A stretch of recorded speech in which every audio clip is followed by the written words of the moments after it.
Cara, você tava falando, antes da gente começar, tu falou que tu foi, não sei, tu foi o criador, talvez, daquela PL lá da cannabis, como é que é? Eu presidi a comissão. Presidiu a comissão para levantar esse debate e tudo mais, né? É o PL 399. O autor é o Fábio Mitidieri, que é o governador de Sergipe. Tá. O relator foi o Luciano Dutti, que é um deputado do Paraná, que é médico. E aí nós aprovamos o PL 399, que é permitir o plantio no Brasil para fins medicinais, para fins veterinários, para fins industriais e de alimentação. Porque o cânhamo tem muito ômega 3 e ele é bom para alimentação. Essas 4 finalidades a gente permitiu. Eu conheço os caras que gostam de comer uns bolinhos de cannabis. Né? Mas é que... tem muito ômega 3, pô. Não, mas se liga. Ó, o meu ponto é assim, eu suponho que isso ajude o pequeno agricultor, porra. Você pode... Por exemplo, eu tive outro dia com um professor de Alfenas. De Alfenas, não. Eu vou lembrar aqui... Onde tem aquele doce de leite bom em Minas Gerais mesmo? Viçosa. Viçosa. O professor de Viçosa, que ele está agora aprovando um projeto científico e vai plantar com a produção da agricultura familiar. Tá certo? E também o cânhamo, que é a planta sem efeitos psicoativos, ela pode ser plantada também pelo agricultor familiar para essa nova economia, que é a economia da cannabis. Né? Que tipo de resistência você recebe isso daí? É mais do cara muito conservador, não é? É isso, que mistura as bolas. Agora eu fui falar... Eu também acho que misturam as bolas. Mistura as bolas. Eu fui falar... às vezes eu tinha a Luciana Boatê e uma juíza do Rio chamada Maria Lúcia Caran, que ela chamava assim, mentes entorpecidas, discutindo entorpecentes, as mentes que estão entorpecidas.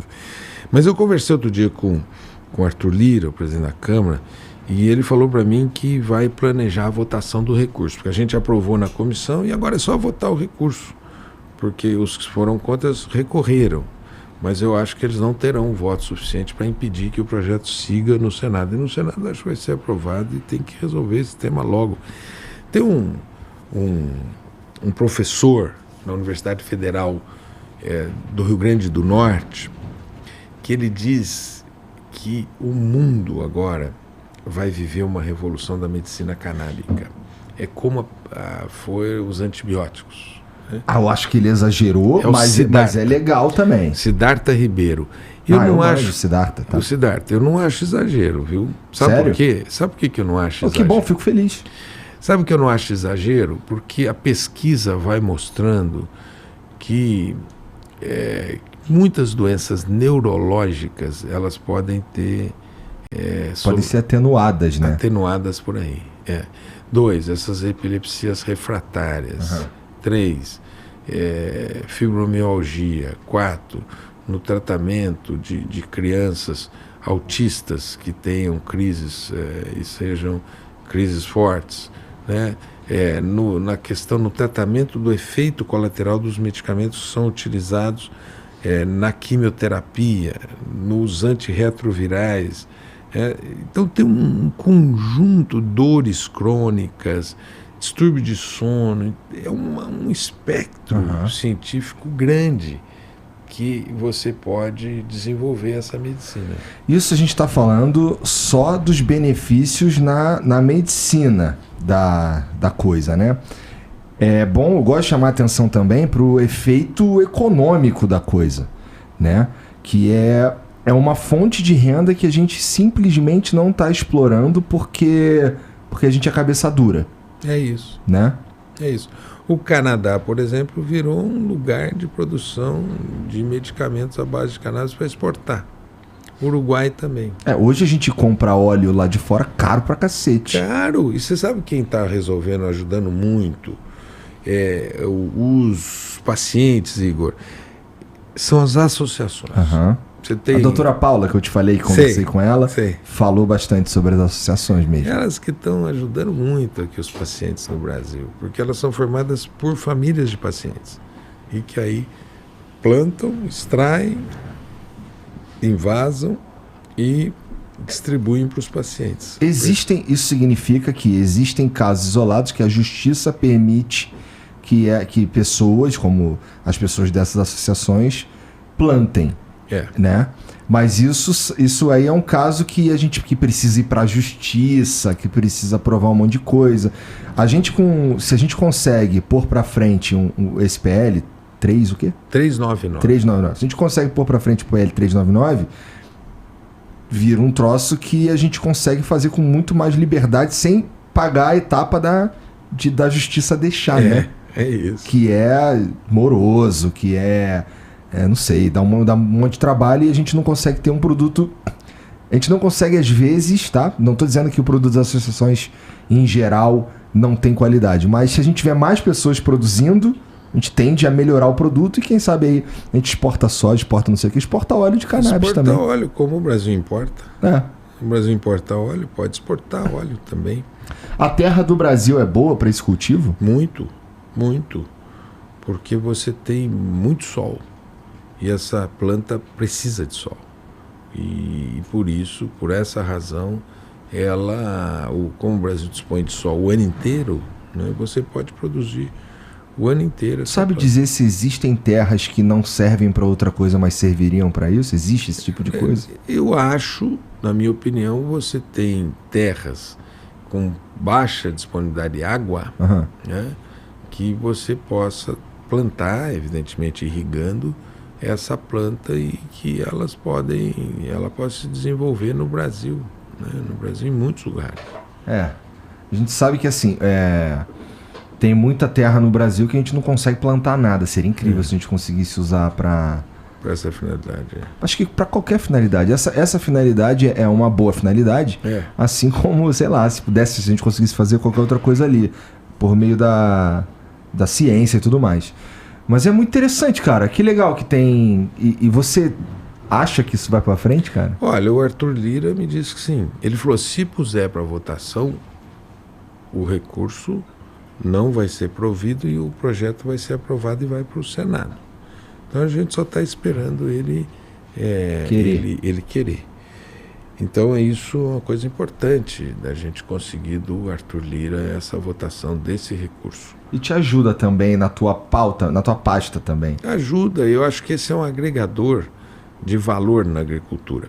Outro agregador de valor na agricultura, Igor, é o tema dos fitoterápicos, medicamentos das plantas.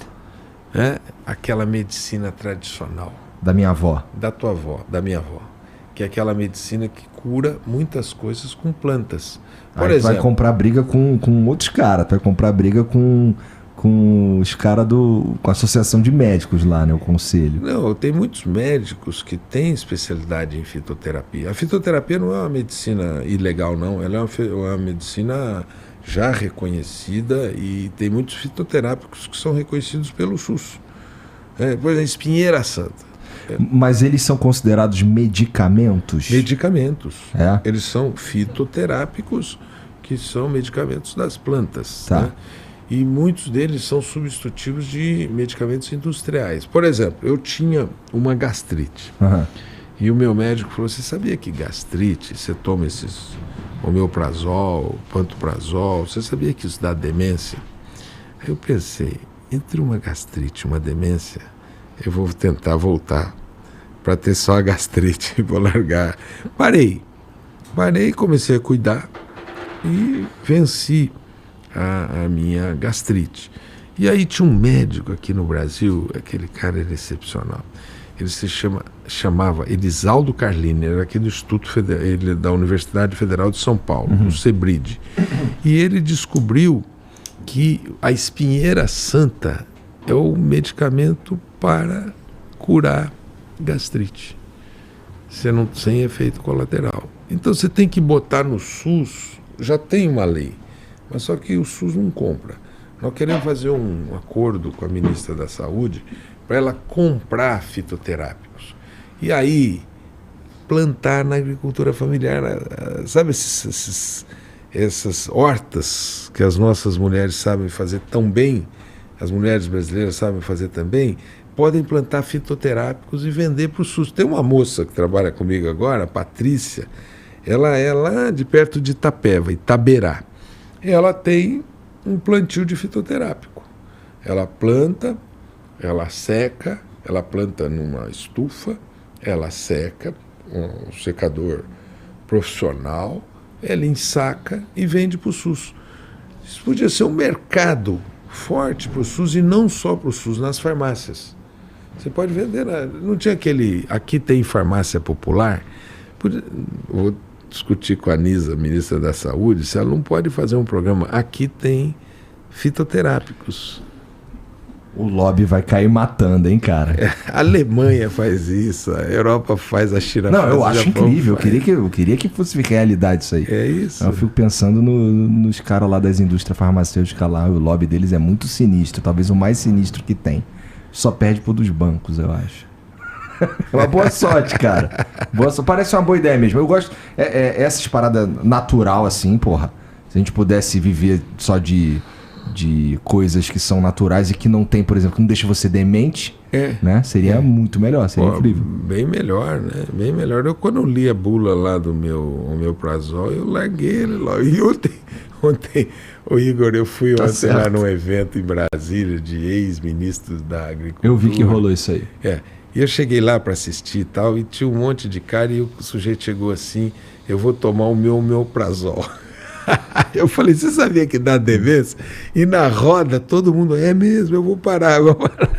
Então, substituir por algo mais natural e efetivo, tão efetivo quanto, porque não é coisa assim de ouvir falar, são coisas que têm base científica, estudos científicos, capazes de resolver doenças no lugar dos remédios. Sim. Então, vamos lá. Sim. E eu quero criar esse programa de fitoterápicos na agricultura familiar.